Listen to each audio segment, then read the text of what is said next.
Okay, I'll be showing the simulation for activity 1 here. First, I extract all the components that I need. Resistors. We need 3 fixed resistors and a variable resistor.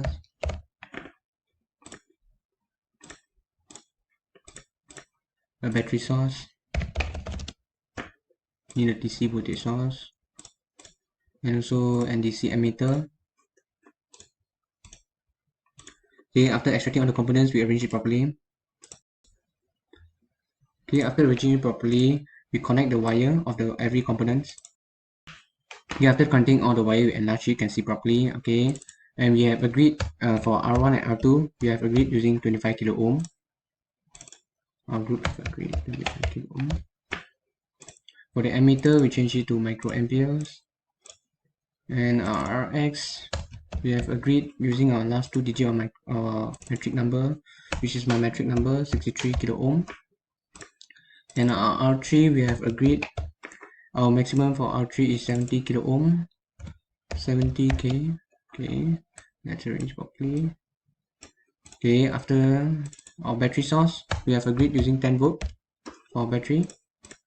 Okay, and next run it. This is the Wheatstone bridge, run it. Okay, for the Wheatstone bridge to be in balance condition, it need to be in 0 microampere. Okay, it shows that 90% of 70 kilo ohm, 90% of 70 kilo ohm for the R3, so that the emitter shows 0 microampere in balance condition. Hi everyone and good morning. By presenting simulation part for electric simulation, first we need 3 resistors, which 0.6 millifarad, 100 kilowatt, yeah. R1, R2, here will be Rx. So we have to arrange it well, which probably. Second, we need variable resistors. Then after that we need battery source. After that we need DC emitter. Okay, then we should to connect the wire for each elements. Now we should to put each value. R1 which 10 kilo ohm, R2 2.2 k, R3 which 5.6 k, R3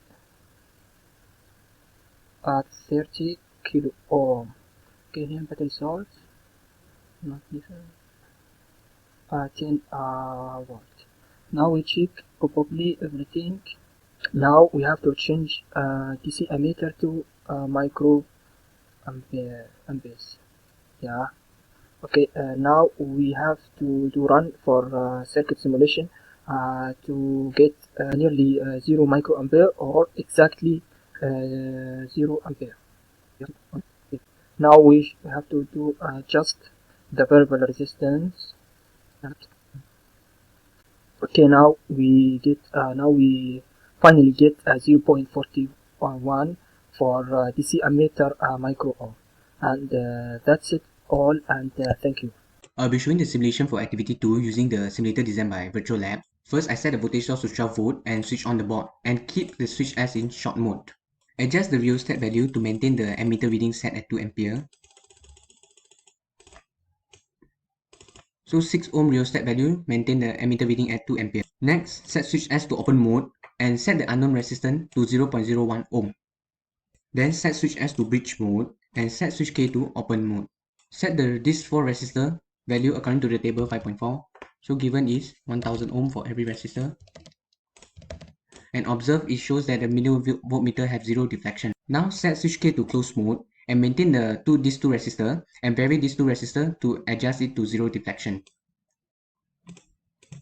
So it shows that RB at 983.5 ohm and R small letter b at 1001.2 ohm, the millivoltmeter at 0 deflection. 0 deflection is achieved, then we calculate the unknown resistance value. So the unknown resistance value is 0.00998 ohm. So I'll present the activity 2 part 2 in this virtual lab. So first of all, for the volt, I set it to 12 volt and then on this in virtual lab. Then set the switch S to short mode then adjust the rheostat to 6 in order to get the value of 2 on ammeter. Then set the switch S to open mode, and then set the low resistance to 0.05, and then set the switch S to the bridge mode, and then switch K to open mode, and then according to the table 5.4, set all the resistor to 1000 ohm. After that, you can see the millivolt meter have 0 deflections and the value is 0.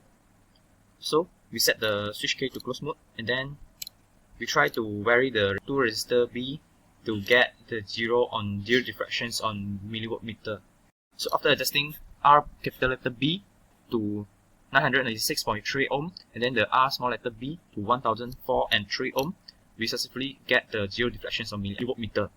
So after achieving the 0 deflections on millivolt meter, we press calculate the unknown resistor value, we get 0.00497.